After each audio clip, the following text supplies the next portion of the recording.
مکتوب نمبر 31۔ آپ علیہ السلام کا وصیت نامہ، جسے امام حسن علیہ السلام کے نام صفین سے واپسی پر مقام حاضرین میں تحریر فرمایا۔ بسم اللہ الرحمن الرحیم۔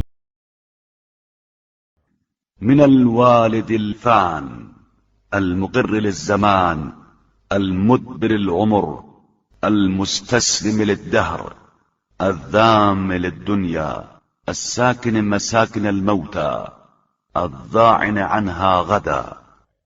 یہ وصیت ایک ایسے باپ کی ہے جو فنا ہونے والا اور زمانے کے تصرفات کا اقرار کرنے والا ہے، جس کی عمر خاتمے کے قریب ہے اور وہ دنیا کے مصائب کے سامنے سپر انداختہ ہے، مرنے والوں کی بستی میں مقیم ہے اور کل یہاں سے کوچ کرنے والا ہے۔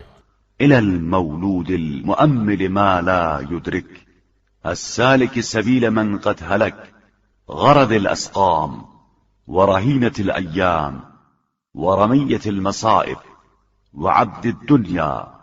اس فرزند کے نام جو دنیا میں وہ امیدیں رکھے ہوئے ہے جو حاصل ہونے والی نہیں ہیں اور ہلاک ہو جانے والوں کے راستے پر گامزن ہے، بیماریوں کا نشانہ اور روزگار کے ہاتھوں گروی ہے، مصائب زمانہ کا ہدف اور دنیا کا پابند ہے۔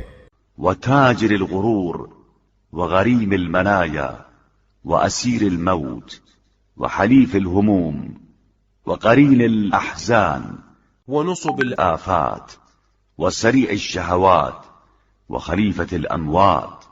اس کی فریب کاریوں کا تاجر، موت کا قرضدار، اجل کا قیدی، رنج و غم کا ساتھی، مصیبتوں کا ہمنشین، آفتوں کا نشانہ، خواہشات کا مارا ہوا اور مرنے والوں کا جانشین ہے۔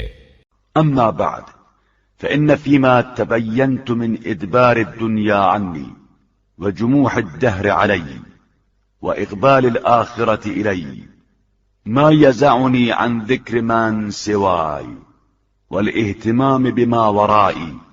اما بعد میرے لیے دنیا کے منہ پھیر لینے، زمانے کے ظلم و زیادتی کرنے اور آخرت کے میری طرف آنے کی وجہ سے جن باتوں کا انکشاف ہو گیا ہے، انہوں نے مجھے دوسروں کے ذکر اور اغیار کے اندیشے سے روک دیا ہے۔ غير أني حيث تفرد بي دون هموم الناس هم نفسي فصدفني رأيي وصرفني عن هواي وسرح لي محض أمري فأفضى بي إلى جد لا يكون فيه لعب وصدق لا يشوبه كذب۔ مگر جب میں تمام لوگوں کی فکر سے الگ ہو کر اپنی فکر میں پڑا تو میری رائے نے مجھے خواہشات سے روک دیا اور مجھ پر واقعی حقیقت منکشف ہو گئی، جس نے مجھے اس محنت و مشقت تک پہنچا دیا جس میں کسی طرح کا کھیل نہیں ہے، اور اس صداقت تک پہنچا دیا جس میں کسی طرح کی غلط بیانی نہیں ہے۔